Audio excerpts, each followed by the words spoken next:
Hello friends, এটা হলো বিবাদীবাগে এইচএসবিসির সামনে।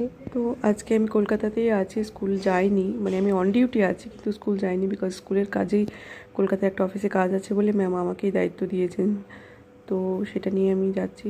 কাজটা হলো আমরা রিসেন্টলি স্কুল থেকে স্টুডেন্টসদের নিয়ে এক্সকারশনে যাব। তো সেই সুবাদে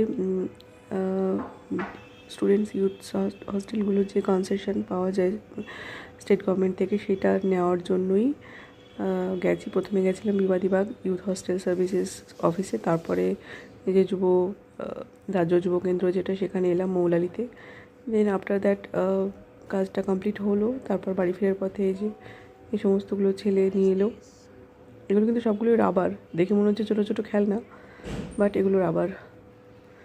তো যাই হোক, এভাবেই দিনটা কাটলো। ভেবেছিলাম একটু সময় বাঁচবে হয়তো স্কুল যেতে আসতে যা টাইম লাগে তার থেকে, কিন্তু সময় আর কিছু বাঁচলো না। ফিরে এলাম এইভাবে। আর কোথায় যাচ্ছি না যাচ্ছি সেটা জানতে হলে চ্যানেলে চোখ রাখো, দেখতে পাবে সবাই। আর আমার চ্যানেলটা যদি ভালো লেগে থাকে, যদি ইনফরমেটিভ মনে হয়, তাহলে প্লিজ সাবস্ক্রাইব করো। আর যারা গভর্নমেন্টের স্টুডেন্টসদেরকে নিয়ে যেতে চাও, কোনো স্কুলে সার্ভিস করো, তোমার স্টুডেন্টদেরকে বাইরে এক্সকারশনে নিয়ে যেতে চাও, তো গভর্নমেন্ট থেকে কী সুবিধে পাবে সেটা জানার জন্য আমাকে কমেন্ট করতে পারো, আমি আনসার দেওয়ার চেষ্টা করব। টাটা।